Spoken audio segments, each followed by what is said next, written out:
From Space Marines to Custodes, the power armor of humanity. The elite warriors of humanity stride into battle adorned in power armor that hums with the energy of fusion backpacks and whirring actuators. These suits elevate the already superhuman capabilities of their wearers, pushing strength and speed to levels beyond comprehension. Each suit is a priceless relic, revered and maintained with utmost care. Today, we delve into the history and functionality of the Imperium's power armor. Such an analysis requires inquisitorial approval, so pay close attention. These opportunities are rare. Starting with the first prototype, the Mark I power armor, these suits represent the pinnacle of technological advancement in service to war. Before earning the moniker Thunder Armor by the Emperor's lightning-adorned soldiers, this armor was already in use by the warlords of ancient Terra.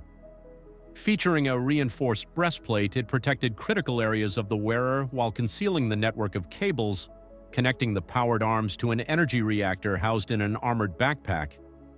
This early model's backpack was bulky and noisy, with the majority of its size dedicated to cooling systems necessary to keep the armor operational. The power provided to the crude fiber muscles of the arms allowed for a dramatic increase in strength, up to 4 times the wearer's natural capability. However, armor protection was limited. Apart from the arms, a helmet or codpiece might be added, leaving the rest of the body vulnerable. Consequently, Thunder Armor offered little more protection than modern carapace armor and lacked environmental sealing. This design reflected the combat strategies of post-apocalyptic Terra, where battles were fought in ruined cityscapes, tunnels, and derelict space hulks. This dynamic changed when the Emperor of Mankind began his conquest of Terra. Accompanied by his genetically enhanced Thunder Warriors, the Emperor's forces donned improved Mark I suits that introduced leg armor, a revolutionary addition. Although not powered, these greaves protected against slashes and projectiles, forcing rival warlords to adapt. However, none could withstand the Emperor's superior tactics and genetically engineered soldiers. The Thunder Armor's basic design laid the foundation for all subsequent iterations, becoming the first step toward the Imperium's dominance. Mark II Crusade Armor. The Mark II power armor, also known as Crusade Armor, was the first suit explicitly designed for the newly created Adeptus Astartes. This armor was fully enclosed, allowing Space Marines to fight in hazardous environments, endure chemical warfare, and operate in the vacuum of space. Its creation was made possible by the alliance between the Emperor and the Mechanicum of Mars, which introduced advanced technologies and refined manufacturing techniques. The Mark II featured articulated bands of armor that balanced maneuverability and protection. These bands were especially useful in combat, though the legs remained less protected to ensure mobility. A neural link integrated into the armor allowed Astartes to control the suit as if it were an extension of their own body. Sensory systems in the helmet provided enhanced vision and hearing, ensuring that Marines could perceive their surroundings with unparalleled clarity. Crusade armor debuted during the closing stages of the Unification Wars, where the Emperor's new Astartes were deployed to crush the last remnants of resistance. These suits proved instrumental in defeating a coup led by disgruntled Thunder Warriors. Despite being stronger and faster, the older Proto-Marines could not match the superior tactics, refined physiology, and advanced equipment of the Astartes.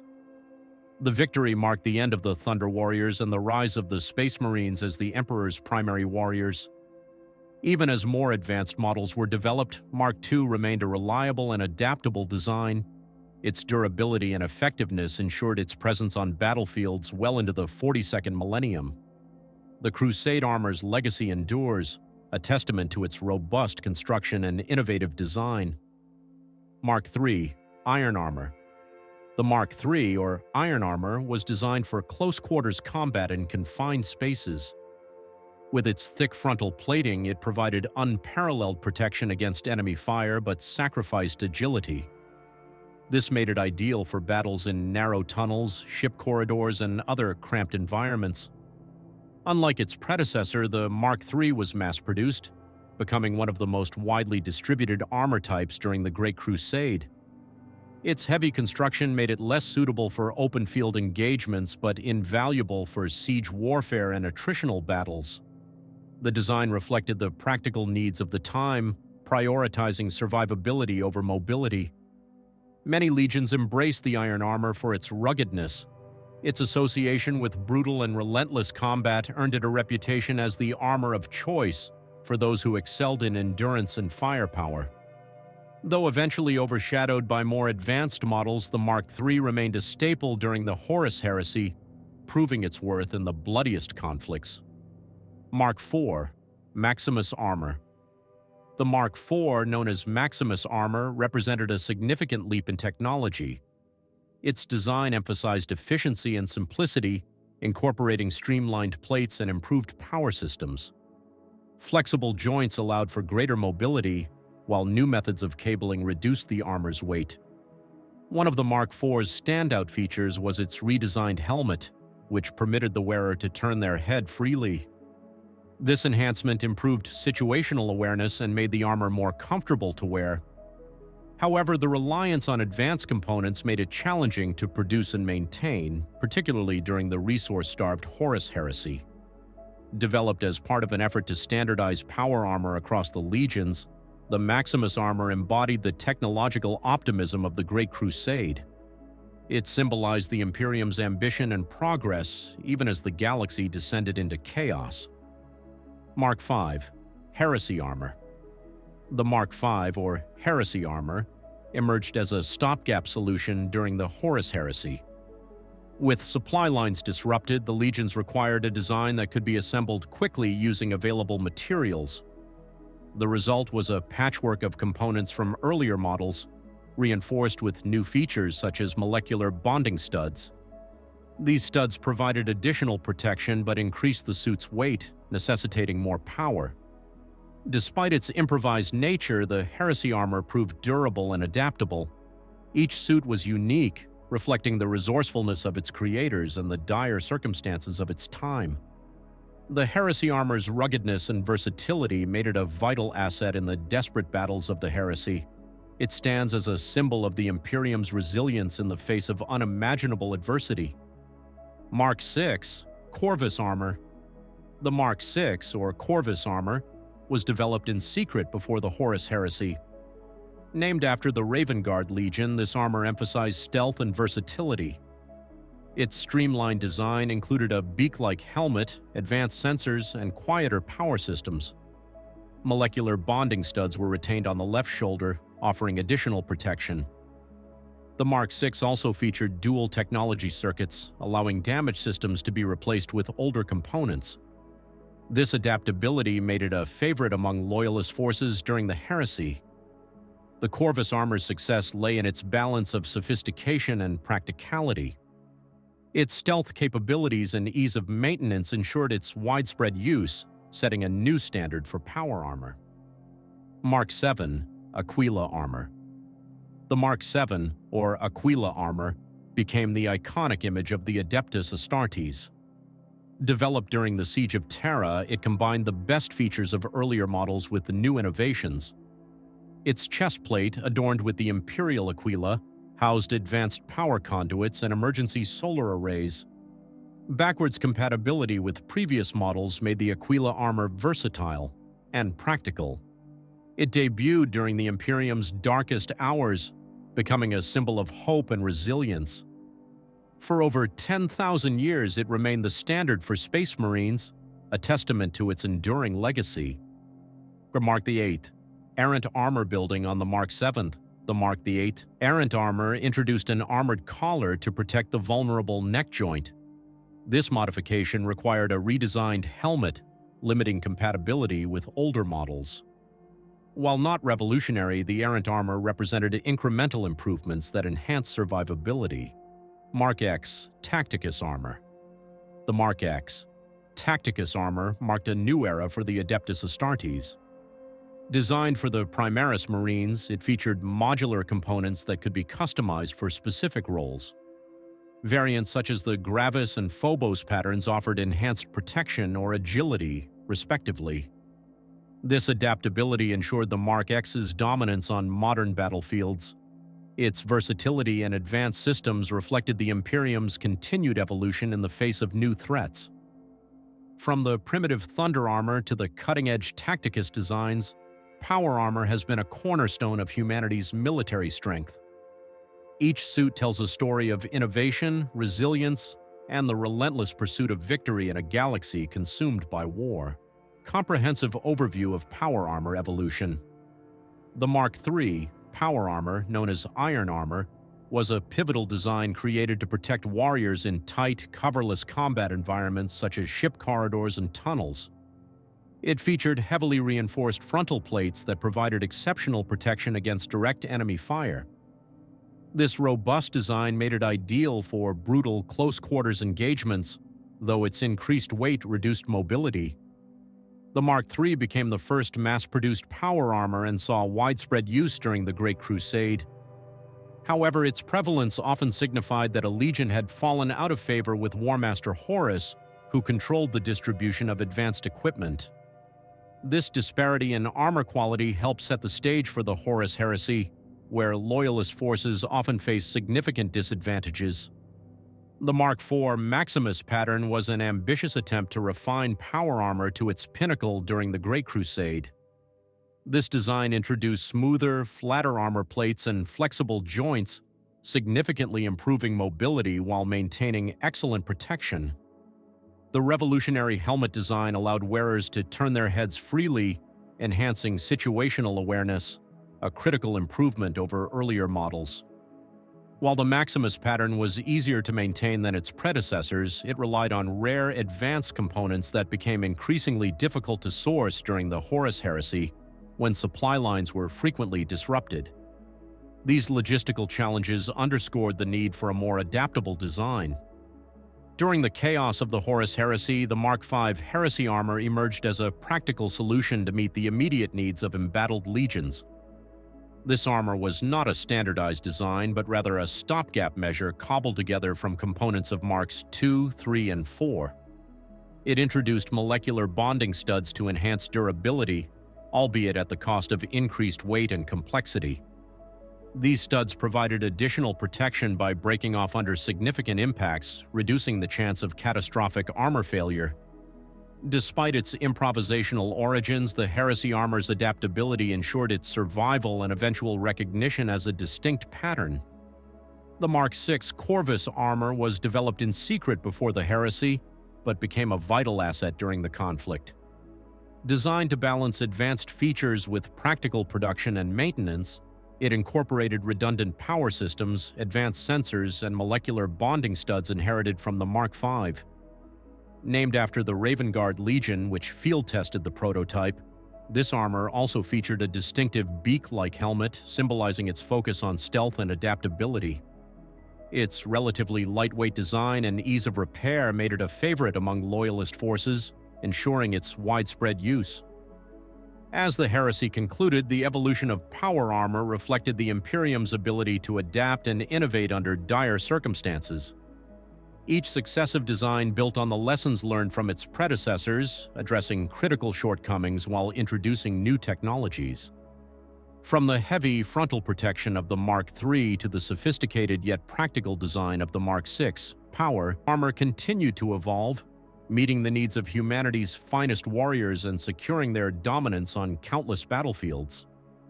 The ingenuity displayed in creating these suits underscores the Imperium's relentless pursuit of survival and superiority in an unforgiving galaxy. As humanity marches forward, the legacy of these armors remains a cornerstone of their enduring resilience and martial prowess. Expanded history of power armor. Evolution. At the tail end of the Great Crusade, the Raven Legion played a pivotal role in testing the Mark VI power armor, often referred to as the Corvus pattern. This armor's quieter operation and advanced systems made it ideal for stealth missions, aligning perfectly with the tactics of their Primarch, Corvus Corax. Its reduced noise and improved maneuverability allowed the Raven Guard to excel in infiltration and rapid strikes. The rollout of the Corvus armor was slow, and the outbreak of the Horus heresy further complicated its production. Initially reserved for the Raven Guard, the armor became a symbol of resilience among loyalist forces by the heresy's end, standing as one of the most commonly used armor sets. The adaptability and efficiency of the Corvus pattern made it a natural stepping stone to the iconic Mark VII. The Mark VII, also known as Aquila armor, became the definitive image of the Adeptus Astartes. Representing the technological zenith of power armor developed during the desperate times of the Horus heresy, the Mark VII was a direct response to the lessons learned during earlier conflicts. The chestplate was reinforced with advanced cabling and emblazoned with the Imperial Aquila, symbolizing the Emperor's might and authority. This thick plastron was not only more protective, but also housed an innovative solar array.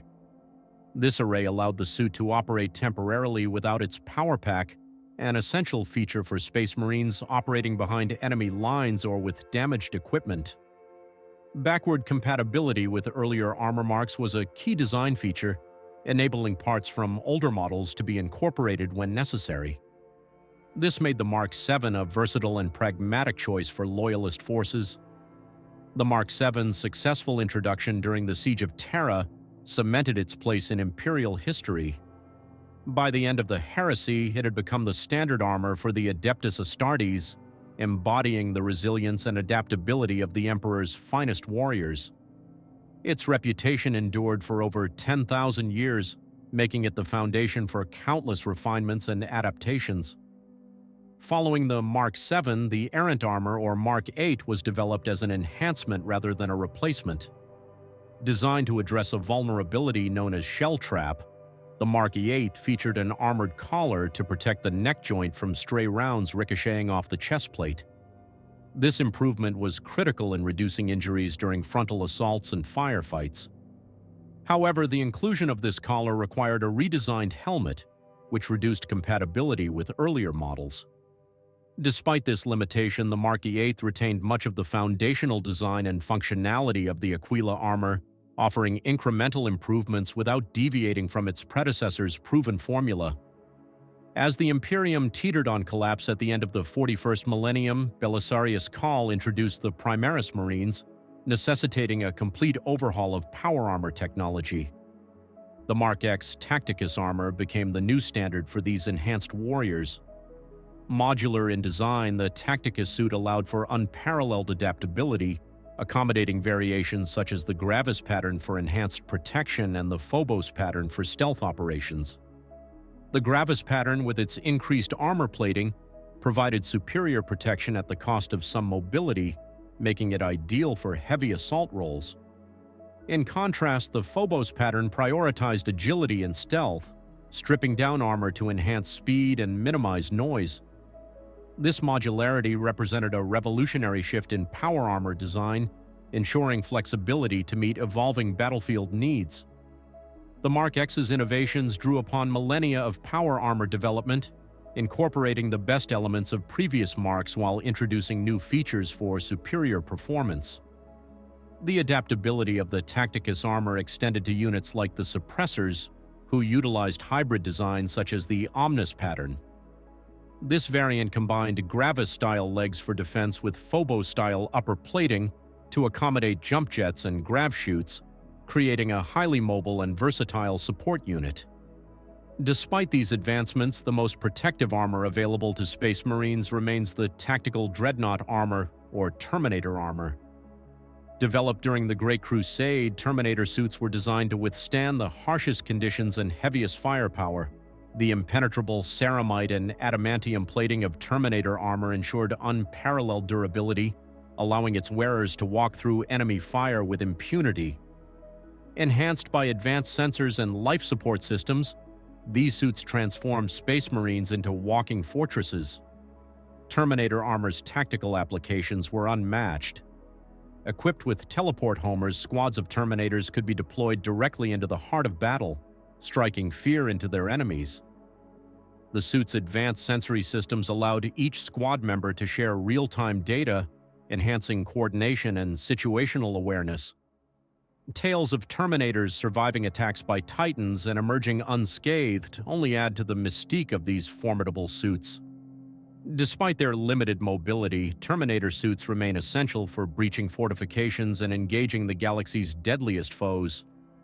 The evolution of power armor reflects the Imperium's relentless pursuit of technological superiority and adaptability. From the tactical flexibility of the Mark VI Corvus armor to the sheer might of Terminator suits, each iteration has built upon the successes and failures of its predecessors.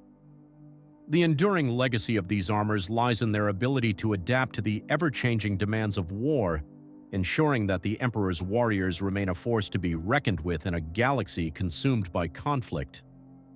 Refined overview of Imperial power armor. The Tartarus and Indomitus patterns of tactical dreadnought armor have stood the test of time as some of the most effective line-breaker armors in the Imperium. Crafted with thick layers of ceramite and plast steel, these suits make Terminators nearly invincible on the battlefield. Their iconic teleport homers allow Terminator squads to deploy directly into battle lines with a dramatic flash of lightning. Though these teleportations aren't always precise, the skill of the Terminators ensures they adapt to any situation with deadly efficiency. Rumors suggest that tactical dreadnought armor was once envisioned as a universal replacement for all Space Marine armor, with the Emperor's dream of an unstoppable legion clad in these imposing suits remaining unfulfilled due to their immense production complexity. Each suit remains a cherished relic, a reminder of the Imperium's technological heights. The Space Marines, however, are not the only superhuman defenders of the Imperium. The Adeptus Custodes, the Emperor's personal bodyguards, wear armor of unparalleled quality. Their auric armor, forged from aurite instead of ceramite, is lighter, stronger, and far more ornate. Each piece is a masterpiece bearing the full name of its wearer and featuring integrated grab chutes and air supplies. These suits are as much symbols of authority as they are instruments of war. The Custodes also possess their own Terminator armor, the Aquilon pattern from the Great Crusade and the modern Alice pattern, which surpasses even the most advanced Astartes designs in agility and protection. These suits are so valuable that a single one is said to be worth as much as an entire planet. Beyond the Custodes, many Imperial organizations utilize power armor tailored to their specific needs. The Sisters of Battle, or Adeptus Sororitas, wear armor that shares similarities with Astartes designs. Powered by backpack-mounted generators, these suits grant enhanced strength and mobility, though they lack the neural integration provided by the Black Carapace. This distinction makes their armor less of a second skin and more of an advanced exosuit. Inquisitors and rogue traders often acquire similarly powered armor, though their suits are uniquely decorated and customized to reflect their rank and personal preferences. Some Inquisitors even don warded Malus power armor, specially crafted to combat the demonic entities of the warp. Among the Astartes, the Grey Knights utilize Aegis power armor. These suits are heavily modified versions of standard Space Marine designs, incorporating psychic hoods and spiritual wards to protect against the corrupting influences of chaos. The combination of physical resilience and psychic shielding makes the Grey Knights unparalleled in their battle against the warp's horrors.